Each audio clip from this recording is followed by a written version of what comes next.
Hello, hello à tous, j'espère que vous allez bien. On est parti pour un nouveau stream du lundi, stream moins de 1200 hello. Ok, on est parti. On va se faire ici un premier exercice. Hop, voilà, celui-là. Ok, on est dans le stream moins de 1200 hello. On commence en douceur. Ici, trait au blanc, essayez vraiment de donner la séquence jusqu'au bout. Hein, ici, c'est échec et mat en 4 coups et il faut vraiment essayer d'anticiper les 4 coups à l'avance. Ok, à la fois pour vous et à la fois pour votre adversaire. On est parti pour 5 minutes. Bonne chance.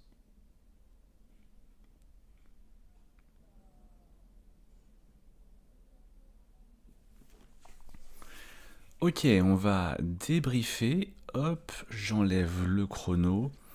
Alors ici, différentes choses à dire, bien sûr. Alors on va commencer par quoi? Je rappelle que pour attaquer un roi, vous savez, ça on l'a vu dans la rencontre mensuelle qu'on a faite sur l'attaque. Vous avez trois grandes façons d'attaquer un roi, par devant, par la diagonale ou par le côté. Et par la diagonale, du coup, qu'est-ce que c'est? Eh bien, ça va être un thème très important à connaître par cœur, c'est ces fameuses batteries dame fou. Là, vous voyez, il faut vraiment apprendre ça par cœur quand vous voulez attaquer un petit roc. Très souvent, le moyen de faire le mat, et surtout à moins de 1200 Elo, et de le faire très très rapidement, le mat, c'est la batterie dame fou. Vous avez, et cette batterie-là, elle est extrêmement connue hein, pour viser Hachette. Vous en avez une autre, des fois, pour viser la grande diagonale et essayer de mater en G7, c'est un peu plus rare parce que souvent vous aurez des pions au centre qui vont bloquer. Mais cette batterie-là, sur cette diagonale-là, celle-là, elle arrive très souvent. Alors, du coup, qu'est-ce qu'il faut retenir? En fait, souvent vous avez un fou en F1, une dame en D1 dans la position initiale, ça vous connaissez bien. Qu'est-ce qu'on fait? On va ici, le fou en F1, souvent on le développe en D3, où il est actif, et ensuite, le fou en D3, souvent, en fait, la dame elle est derrière, et du coup, on aimerait plutôt mettre la dame devant, parce que dans la batterie, vous voyez, soit on peut avoir la dame derrière, soit on peut avoir la dame devant. Le problème de la dame derrière, c'est que, en fait, du coup, quand on va prendre en Hachette, ce sera du fou, et ce ne sera pas échec et mat du coup. Donc, très souvent, on veut d'abord mettre la dame devant dans la batterie, au niveau de l'ordre.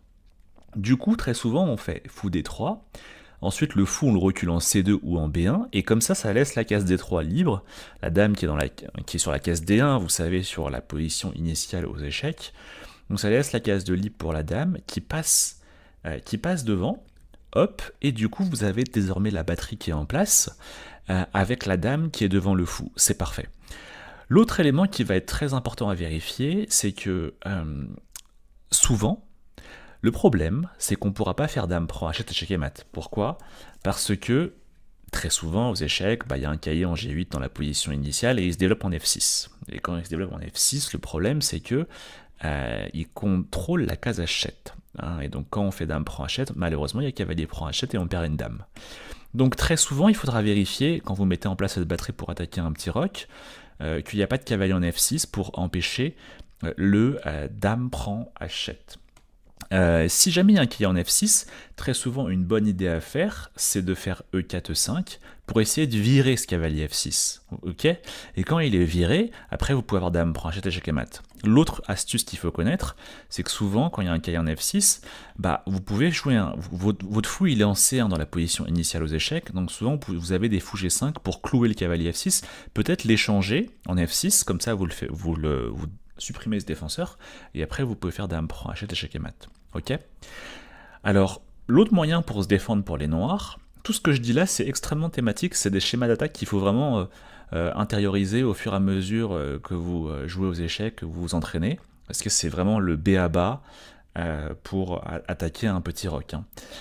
Donc l'autre truc qu'il faut savoir, c'est quoi? C'est que du coup, quand vous aurez cette batterie en place pour menacer mat en hachette, les noirs ils vont essayer d'empêcher dame prend hachette échec et mat. H6 n'empêche rien. Si par exemple les noirs font H6, ça n'empêche rien, il y aura quand même dame hachette, et c'est souvent échec et mat. Souvent, ce que peuvent faire les noirs, quand il y a la batterie dame fou ici pour menacer dame prend hachette, c'est du coup de jouer G6. G6 pour bloquer la diagonale, et comme ça vous n'avez pas dame prend hachette échec et mat. Alors là, vous aurez différentes options avec les blancs, mais il faut remarquer que quand souvent l'adversaire joue G6, qu'est-ce qui se passe? tous les pions noirs, hein, imaginez qu'il y a un pion en F7, tous les pions noirs sont sur case blanche. Donc ça veut dire que les pions, ils sont sur case blanche, et vous savez qu'un pion contrôle les mêmes couleurs de cases. Si un pion est sur case blanche, ça veut dire qu'il contrôle également des cases blanches. Donc finalement, qu'est-ce qui se passe? On se rend compte que tout d'un coup, il y a d'énormes trous sur les cases noires. Donc très souvent, ce qui se passe, c'est qu'on met en place cette batterie pour forcer pour menacer mat en achète. L'autre, pour parer le mat, il va jouer G6, et après, très souvent, du coup, les cases noires deviennent faibles, et après, on va orienter l'attaque, du coup, sur ces cases noires. Vous voyez? Ok. Voilà, tout ça est dit. Du coup, là, c'est très haut blanc, c'est parfait, on a tout qui est en place pour le dame prend achète, échec. Le problème là, c'est qu'il n'y a pas de pion en F7, et donc là, vous savez, il y a le thème du coup de défense principal pour les noirs. Souvent quand ils se font attaquer le roi, c'est la fameuse fuite du roi. Hein, souvent quand le roi est un peu trop en danger, à l'aile roi, un moyen de défense c'est de fuir vers le centre puis vers l'aile dame. Là c'est ce que vont faire ici les noirs avec roi F7. Alors ok. La fuite du roi, pourquoi c'est important? En fait, c'est pour deux raisons. C'est vraiment... Et c'est aussi à retenir, hein, si jamais vous avez fait petit roc, votre roi il est faible, il est attaqué, il faut retenir qu'un moyen de défense qui est important et qui est très classique, c'est de fuir avec le roi vers le centre et vers l'aile dame. Mais il ne faut pas l'apprendre par cœur. C'est important de comprendre pourquoi la fuite du roi, justement, va permettre de sécuriser le roi. Alors, deux raisons principales. La première, c'est que, forcément, si les attaquants ils sont à l'aile roi, si vous fuyez vers l'aile dame, du coup, vous vous éloignez des attaquants. Et la deuxième raison, c'est que, très souvent, quand vous faites la fuite, en fait, ça va permettre aussi à vos pièces en défense de revenir défendre. Ok? Donc finalement, vous savez, hein, je l'ai dit dans le cours sur la sécurité du roi, sur le site. D'ailleurs, je vous invite à, d'ailleurs tous les nouveaux membres, et ceux d'ailleurs qui ne l'auraient pas fait, je vous invite à aller voir le cours vidéo sur le site, ou le cours stratégique notamment. Du coup, là, on est sur l'élément stratégique numéro 1, sécurité du roi, il y a un cours complet sur ça. Donc je rappelle que qu'est-ce qui fait qu'un roi est en sécurité ou pas? Deux facteurs, est-ce qu'il a les petits pions devant et quel est le ratio attaquant-défenseur. Donc on comprend bien que finalement, quand on fait la fuite du roi, au niveau du facteur ratio attaquant-défenseur, c'est super intéressant parce qu'on s'éloigne des attaquants et on permet aux défenseurs de revenir défendre.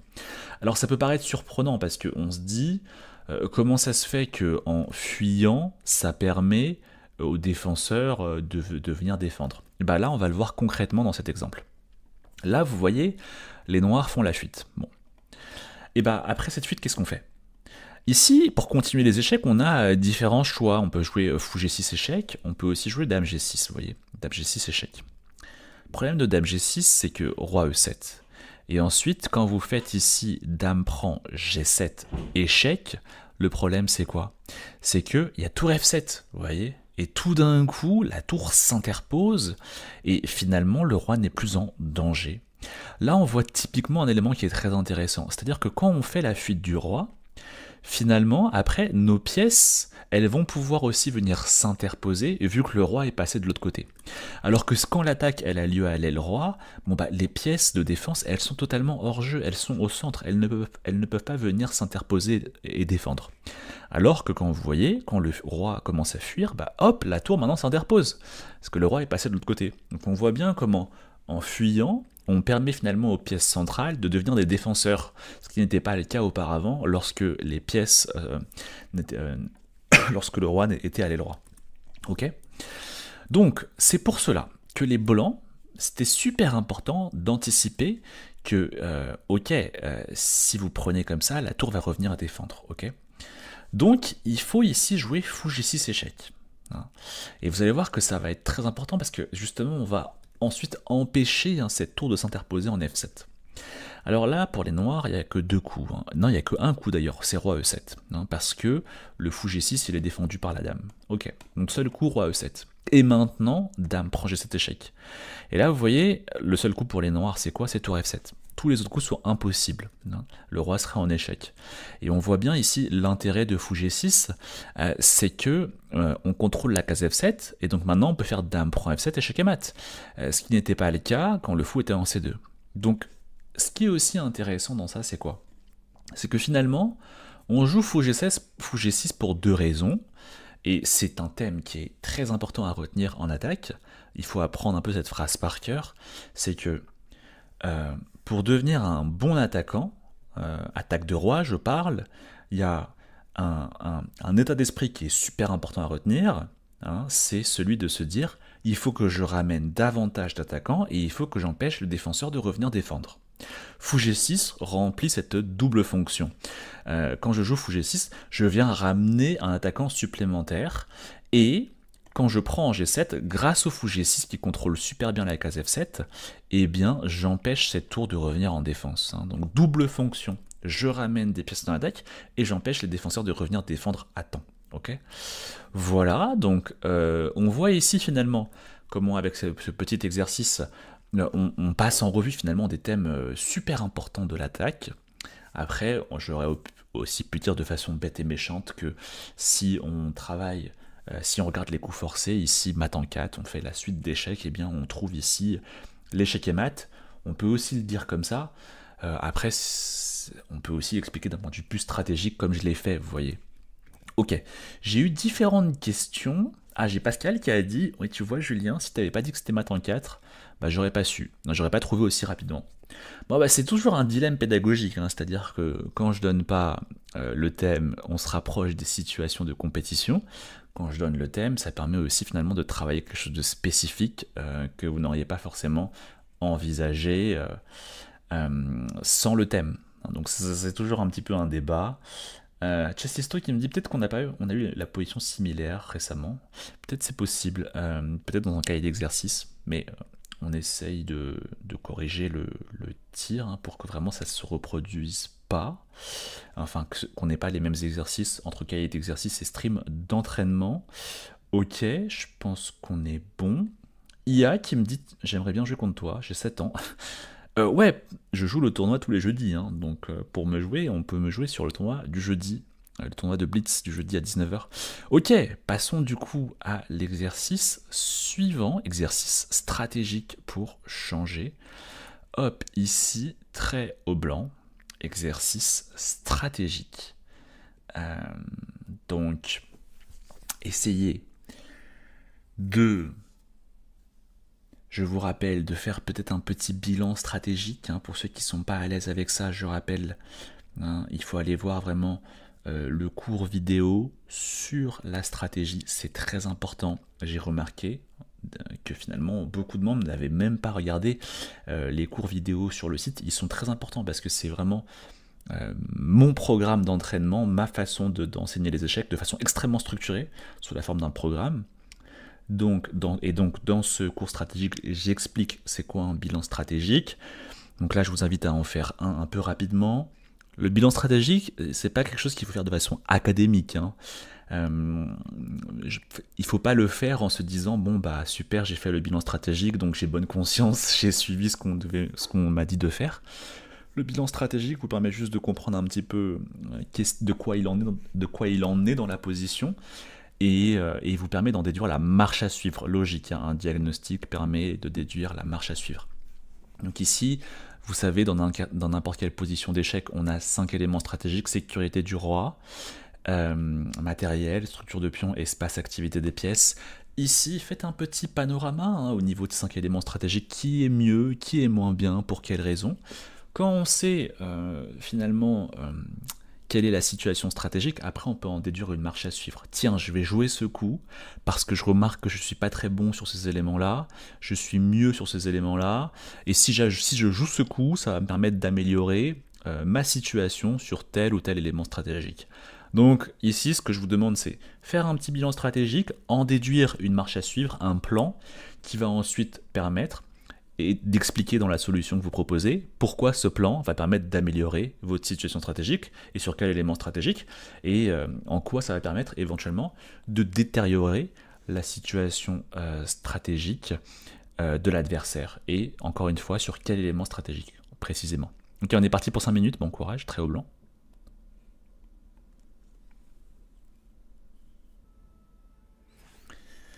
Ok, on va débriefer. Les exercices stratégiques sont tout le temps super intéressants. Et c'est super important. J'insiste encore une fois. C'est quelque chose que j'ai beaucoup dit, mais bon, déjà moi c'est mon point fort de très très loin, la stratégie.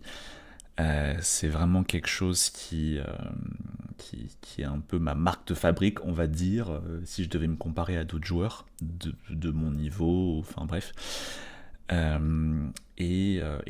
Moi, la tactique, le calcul a toujours été quelque chose un peu plus moins fort chez moi.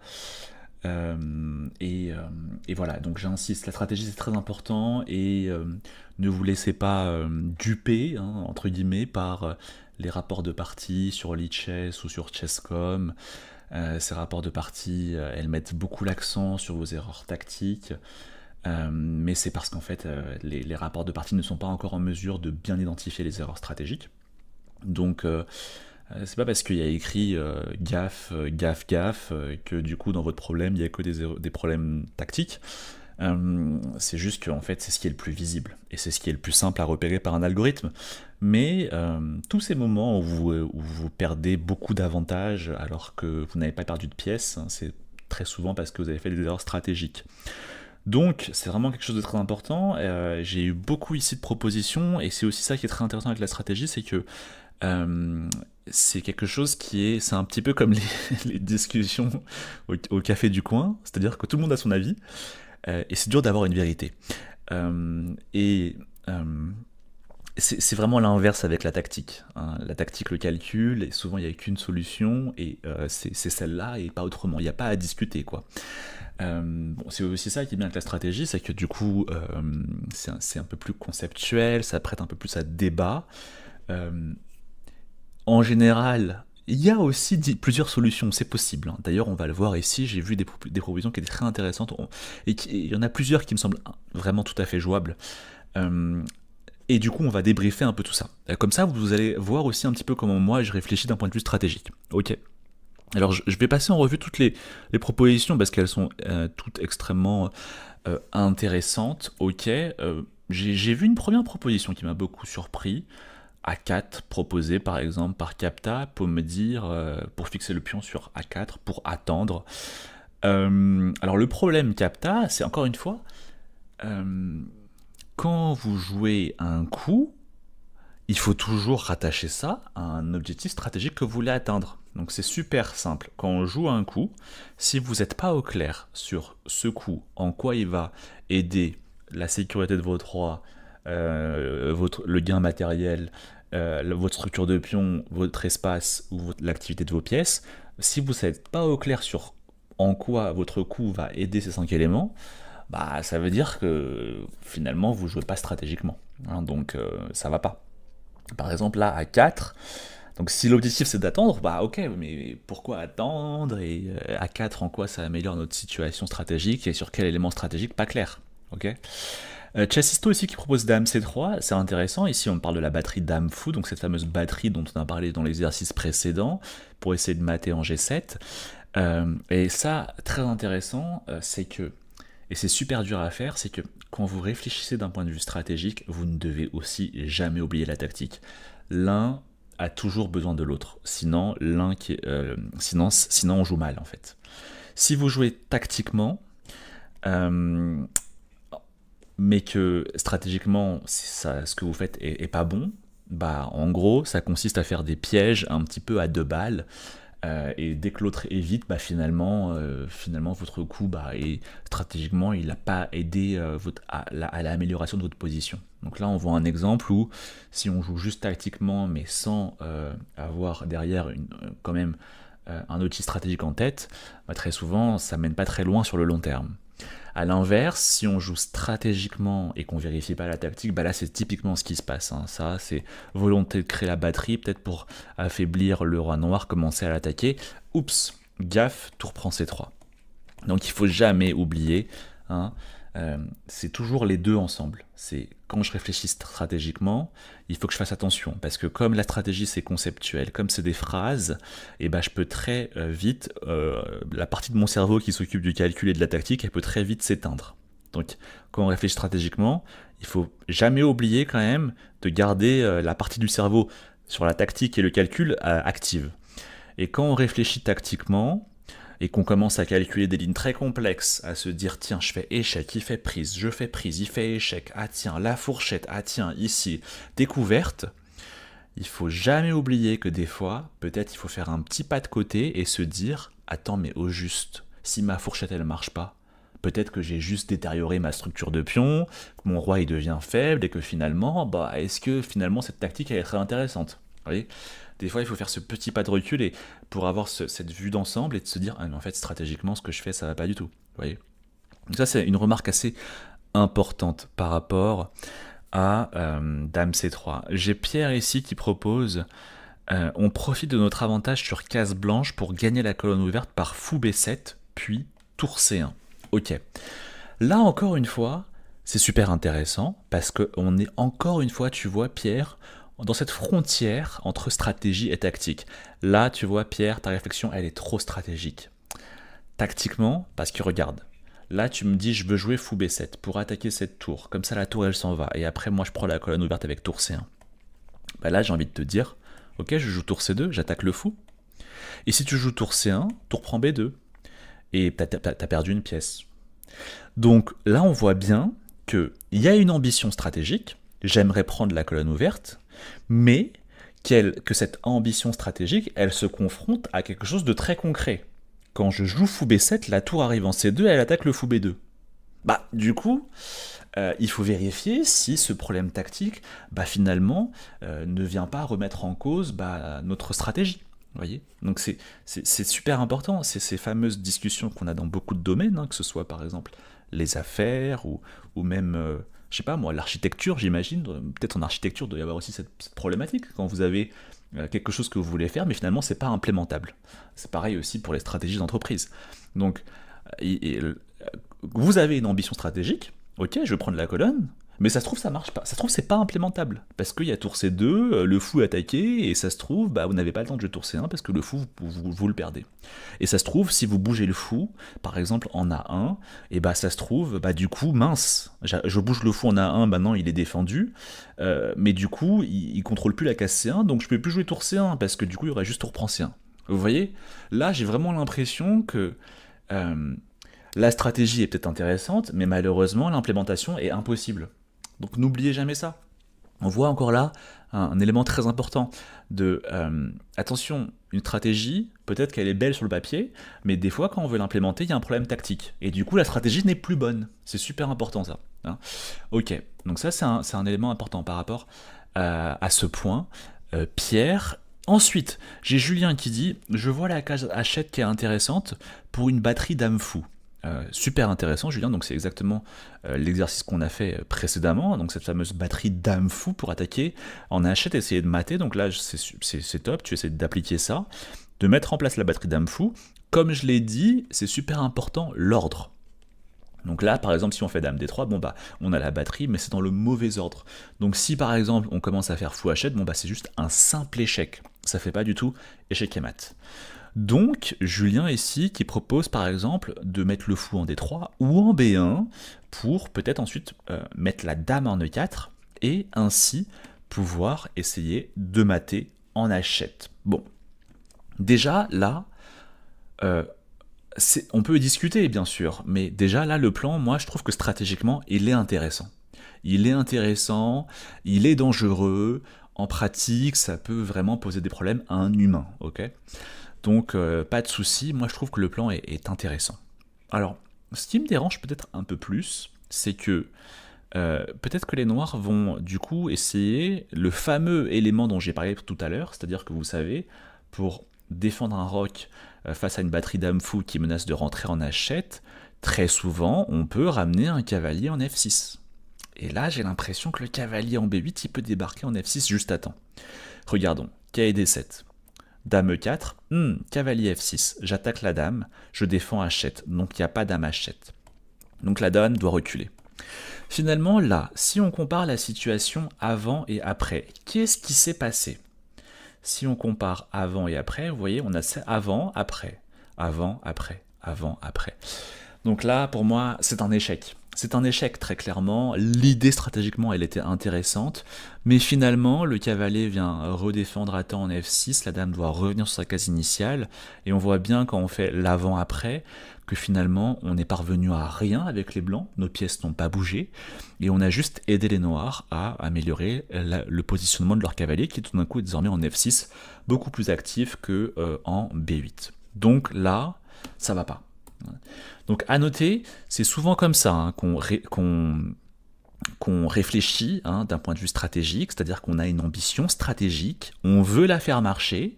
Attention, comme je l'ai dit à Pierre, on vérifie que l'implémentation, elle est possible. Des fois, il y aura un problème tactique qui va faire que votre stratégie, elle sera même pas implémentable.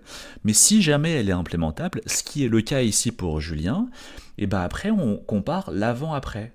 On compare l'avant-après et on se dit, ok, j'ai avant, j'ai après. Est-ce que finalement, stratégiquement, ma position, elle s'est améliorée au niveau de la sécurité du roi, au niveau du matériel, au niveau de la structure de pion, au niveau de l'espace, au niveau de l'activité des pièces? Si la réponse c'est oui, ça a l'air intéressant, on y va. Si la réponse c'est non, comme ici, bah ça va pas et on le fait pas. Ok? Donc j'insiste, c'est super important, c'est que et c'est vraiment quelque chose qui va distinguer. Bon là, on est sur le stream moins de 1200 Elo. Mais c'est quelque chose que vous pouvez parfaitement comprendre, même si c'est pas forcément la priorité. C'est-à-dire que, vous voyez, j'aurais pu avoir les mêmes plans. Par exemple, mettre en place la batterie dame fou. Ou par exemple, essayer de prendre la colonne C. Dont je vais reparler après, mais ce que je veux dire, c'est que vous voyez, l'accent, il est aussi vachement important de le mettre sur, ok, c'est bien d'avoir une idée, mais c'est super important de vérifier si on peut la mettre en place. Souvent, on dit ça d'ailleurs pour ceux qui veulent créer des entreprises. Souvent, on dit ce qui compte, c'est pas l'idée, c'est l'exécution. Bon, c'est une bonne citation que j'emprunte à ce milieu-là pour vous dire, c'est pareil aux échecs. Très souvent, ce qui va compter, c'est pas du tout l'idée. C'est souvent, ok, mais est-ce qu'elle est exécutable, l'idée? Et là, on voit bien deux exemples où, vous voyez, finalement, l'idée, elle est intéressante, mais on voit qu'elle n'est pas exécutable. Ok? Alors ensuite, j'ai eu d'autres propositions. Ok. J'ai eu la proposition de Pascal qui dit tour C1 ici pour échanger les tours. Alors là, Pascal, je te renvoie vers la rencontre mensuelle qu'on a fait en mai, ce mois-ci. D'ailleurs, le replay est disponible pour ceux qui veulent le revoir. Donc, la rencontre mensuelle qu'on avait fait sur le thème de quoi? Des échanges. Hein. Il y a les bons et les mauvais échanges aux échecs. Hein. Pour ceux qui sont pas au clair sur ça, je vous invite à aller voir, notamment sur le site. Hein. C'est les cours sur stratégie, comment bien jouer en fonction du diagnostic stratégique. Ok? Moi, pourquoi tour C1 j'aime pas? Tour C1 j'aime pas, je vais t'expliquer pourquoi. Parce que, en fait, ici, j'identifie un gros potentiel d'attaque sur le roi noir. Hein, avec les blancs, j'identifie qu'il y a un gros potentiel d'attaque sur le roi noir. Comment l'expliquer? En fait, vous avez ces deux fous qui sont braqués sur le roi noir, vous avez la dame qui est à proximité du roi noir, et vous avez la tour aussi qui est un petit peu dans les parages. En plus, il y a la dame noire dans le viseur. Franchement, si vous tracez ces flèches-là, on voit que tout dirige vers le roi noir. Et vous savez que l'un des thèmes majeurs pour attaquer un roi, c'est le ratio attaquant-défenseur. Maintenant, traçons un peu les flèches pour les noirs. Bon, qu'est-ce qui se passe? Cette tour, hein, ce cavalier ici. Bon, il y a peut-être juste le fou, et encore, le fou, vous voyez, bof. Mais par contre, il y a la dame noire. La dame noire, très clairement, elle peut très rapidement revenir défendre et aider le roi noir. Vous voyez? Mais si vous tracez les flèches pour les autres pièces noires, elles sont un peu à la rue. Hein. Elles sont très très loin du roi noir.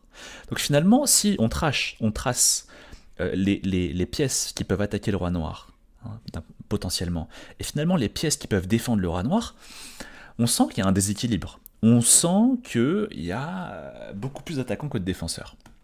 Donc finalement, ce que je n'aime pas avec tour C1, c'est que moi je pense que le diagnostic ici, il montre qu'il y a un truc à faire sur le roi noir, et malheureusement, quand tu joues tour C1, finalement, il y a un attaquant qui était intéressant, que tu viens échanger contre une pièce qui n'était pas du tout là pour défendre le roi noir, et finalement les pièces s'échangent, donc finalement tu perds un attaquant ici, le fou qui était pas mal sur la grande diagonale, maintenant il est un peu moins bien, hop, les noirs en profitent pour faire caille D7, et tout d'un coup le cavalier débarque en F6, et là pour le coup il n'y aura plus aucune attaque sur le roi noir. Donc ça dépend de quel diagnostic tu as fait. Si tu n'as pas vu que le roi noir pouvait être en danger, je peux comprendre qu'on puisse se dire, bon, peut-être que je vais jouer de façon un peu plus solide, un peu plus au centre, un peu plus à l'aile dame peut-être, et peut-être que tu peux envisager tour C1. Là, je pense que du coup, c'est le diagnostic qui n'était pas bon. C'était important ici de reconnaître le potentiel d'attaque qu'il peut y avoir sur le roi noir. Et ça, comment on le reconnaît? Comme ce que je viens de faire. On trace les flèches en direction du roi adverse, et ensuite on trace les flèches peut-être des défenseurs qui peuvent défendre rapidement le roi noir. Et s'il y a un déséquilibre, c'est probablement le signe qu'on a un potentiel d'attaque très très fort sur le roi adverse. Ok. Alors du coup finalement, vous voyez, le diagnostic on l'a fait là un petit peu. On l'a fait. Et donc la question, ça va être de comment on peut améliorer encore plus peut-être l'activité de nos pièces, et éventuellement mettre en danger ce roi noir. Alors ici, j'ai beaucoup de personnes qui ont proposé D5. Alors D5, stratégiquement, est-ce que c'est bien ou est-ce que c'est pas bien? Alors, moi je dis, d'un point de vue stratégique, c'est super intéressant. Franchement, il n'y a pas photo. Pourquoi? Sécurité du roi. On ouvre la diagonale du fou B2. Donc le fou B2 maintenant, il vise G7. Donc, par exemple, vous savez, les fameuses batteries dame fou. Donc par exemple, si maintenant je fais dame G4 et dame prend G7, c'est check et mat. Là, on voit typiquement le résultat d'une batterie qu'on a ouverte, d'une diagonale qu'on a ouverte pour viser le roi adverse. Ok.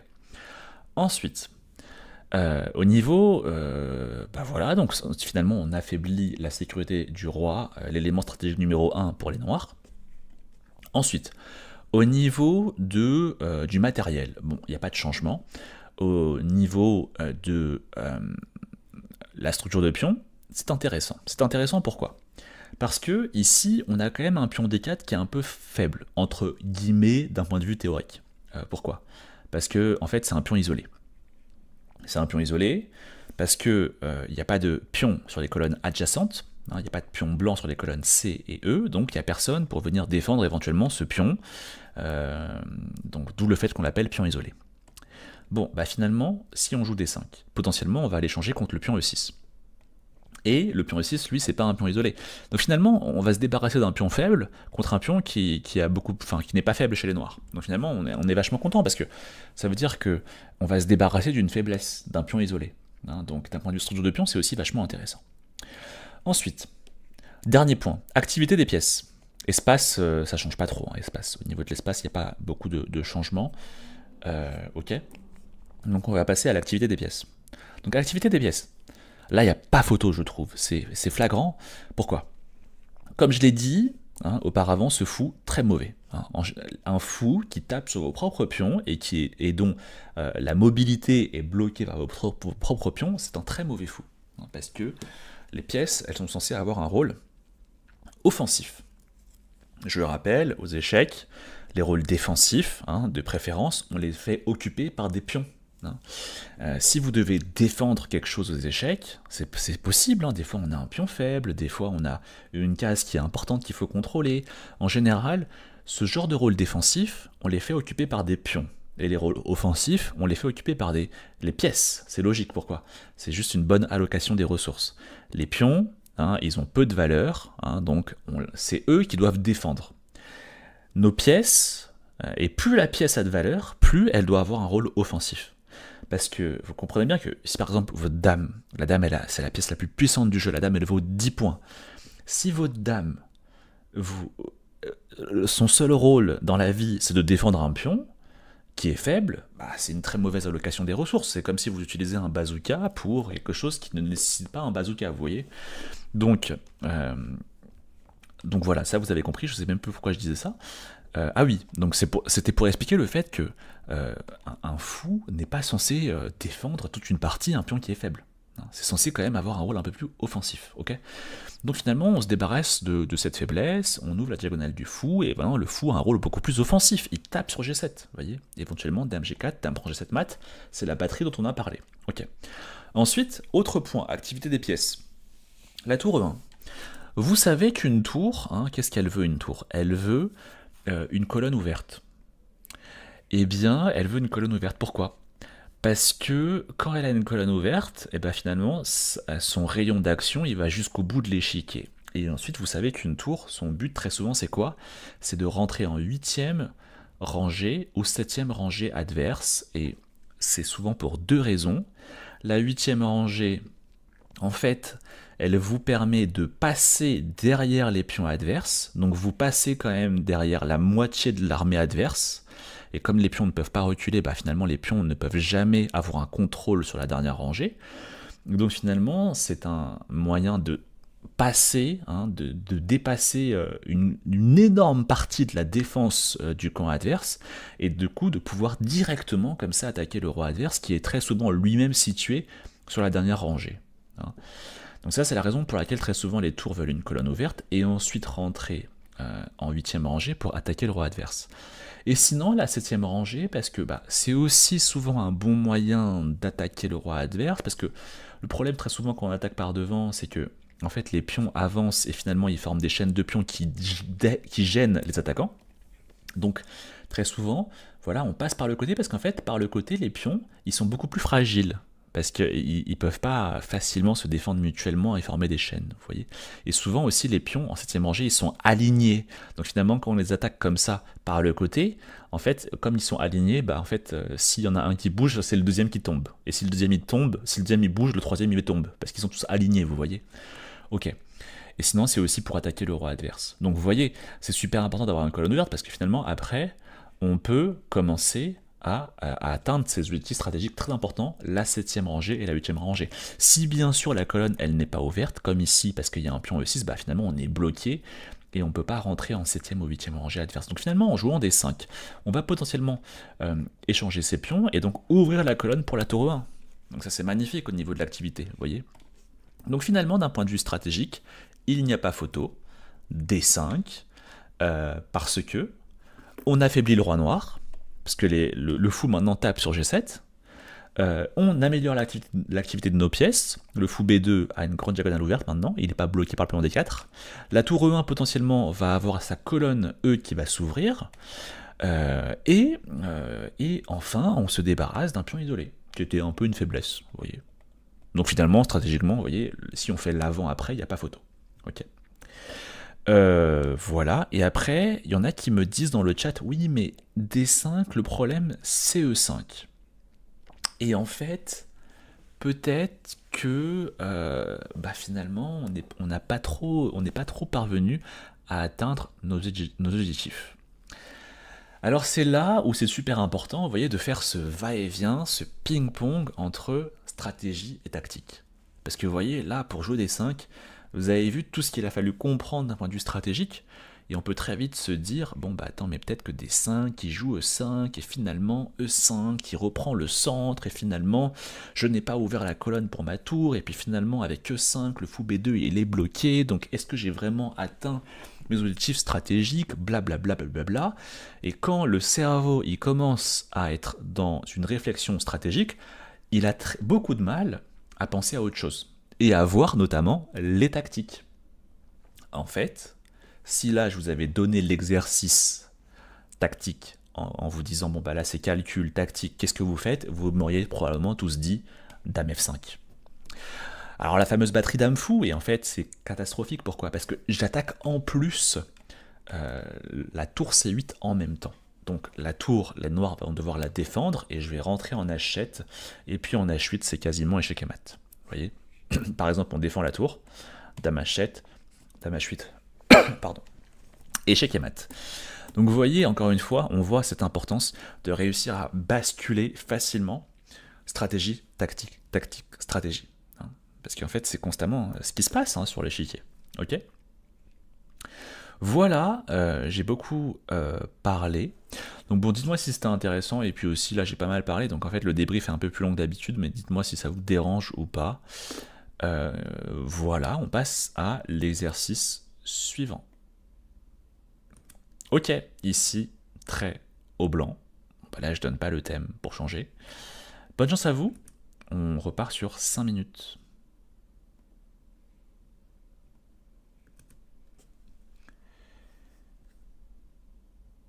Ok, on va débriefer. Une remarque importante de la part d'Emmanuel qui m'a dit c'est bien de revenir aux fondamentaux, merci Julien.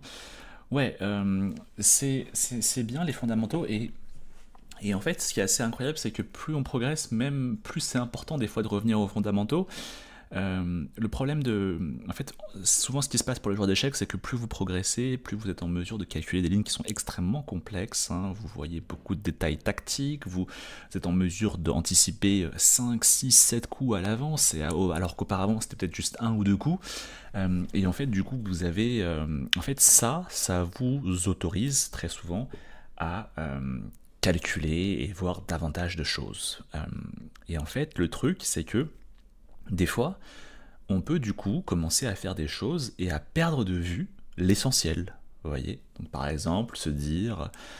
En fait, mais c'est vrai dans tous les domaines, hein. C'est-à-dire que plus on devient expert et plus on peut commencer à créer du charabia, vous voyez, du jargon, quoi.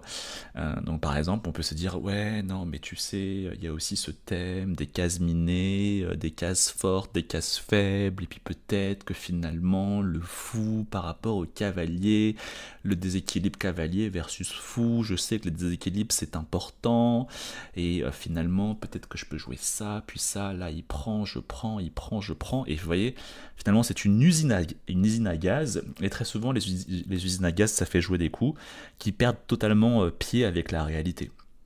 Donc même moi, très souvent, à mon niveau, des fois, il faut revenir à l'essentiel et se dire, attends, mais ce coup, je l'aurais jamais joué si tu m'avais donné la position comme ça, sous les yeux. Ce coup a l'air horrible. Mais en fait, des fois, on crée tellement une usine à gaz dans notre cerveau qu'on perd totalement pied avec la réalité. Et on se dit, non mais très clairement, j'aurais jamais joué ce coup. Ce coup, d'un point de vue stratégique, j'ai l'impression que ça met la pièce hors jeu, je vois pas l'intérêt. Pardon. Et des fois, pardon, il faut ce petit pas de côté pour s'en rendre compte. Et, euh, et du coup, l'importance de revenir aux fondamentaux, et encore plus quand on progresse en fait. Bon, je reviens sur l'exercice. Alors effectivement, ici, vous êtes nombreux à avoir eu la bonne solution. Ici, c'est très important. De repérer quoi? De repérer, il y a différentes choses très importantes. Deux thèmes ici, maths du couloir, maths des arabes, ok. Ici, on remarque que maths des arabes, hein. C'est quoi le maths des arabes? C'est quand il y a un cavalier qui est là, et la tour elle mange, et ça. Ce maths-là, c'est le maths des arabes, ok. C'est un maths, ok, c'est pas le maths le plus répandu, hein. C'est vrai que par rapport à la batterie d'âme fou qui maths en achète, il n'y a pas photo, hein. La batterie d'âme fou qui maths en achète, c'est beaucoup plus important. Bon, mais le maths des arabes, c'est quand même un des maths qui est extrêmement connu et qui arrive quand même assez souvent, mine de rien. Donc il faut maîtriser ce thème, hein. On peut mater avec un cavalier et une tour, comme ça, le roi qui est dans le coin. Et un roi, finalement, qui est dans le coin, ça arrive plus souvent qu'on ne le croit. Vu que le roi, il fait petit roc, après, il est très souvent dans le coin. Donc le maths des arabes peut arriver assez rapidement. Donc déjà, il faut maîtriser ce thème, le maths des arabes. Ok. Ensuite, il faut se dire, bon, j'aimerais bien jouer cavalier F6. Mais le problème de cavalier F6, c'est quoi? C'est qu'il y a tour prend F6. C'est là qu'il faut repérer autre chose, en fait. C'est que vous avez le roi qui est en dernière rangée, ça vous savez. Il y a toujours les maths du couloir, très souvent. La tour, on la met là et c'est maths du couloir. Le problème, c'est que là, on peut facilement le manquer parce qu'on se dit, oui, mais il a plus les petits pions là. Donc très souvent, il n'y a pas maths du couloir parce que vu qu'il a plus les petits pions, quand je lui fais le échec, il monte sur la 7ème rangée et finalement, il n'y a pas maths du couloir. Sauf que là, il y a la tour qui contrôle toutes les cases de la 7ème rangée. Donc finalement, c'est aussi ce qu'on appelle le maths de l'escalier. Vous voyez, ça c'est le maths de l'escalier. Donc finalement, il fallait se dire là, ah ouais, en fait, son roi peut pas monter. Donc potentiellement, si ma tour elle vient en 8ème rangée, c'est vraiment maths du couloir, parce que j'ai aussi l'autre tour qui contrôle les cases de fil du roi. Donc vous mélangez ces deux idées, maths des arabes et maths du couloir, et vous vous dites, ah, je peux jouer cavalier F6. Du coup, s'il fait rien au prochain coup, tour prend, achète, échec et mat. Et s'il prend, c'est le maths du couloir. Comme ça. Maths de l'escalier. Vous voyez? Ok. Donc c'était les deux thèmes majeurs de cet exercice. Maths du couloir, maths des Arabes, ok? Ok, bah voilà, écoutez, on est arrivé au bout de ce stream, c'est passé vite. J'espère que ça vous a plu, vous avez appris des choses. Merci à tous, et puis du coup, pour les plus aguerris d'entre vous, on se retrouve demain, mardi, pour le stream d'entraînement 1200 à 1700 Hello. Merci à tous, je vous souhaite une très très bonne soirée, et du coup, à demain. Ciao ciao.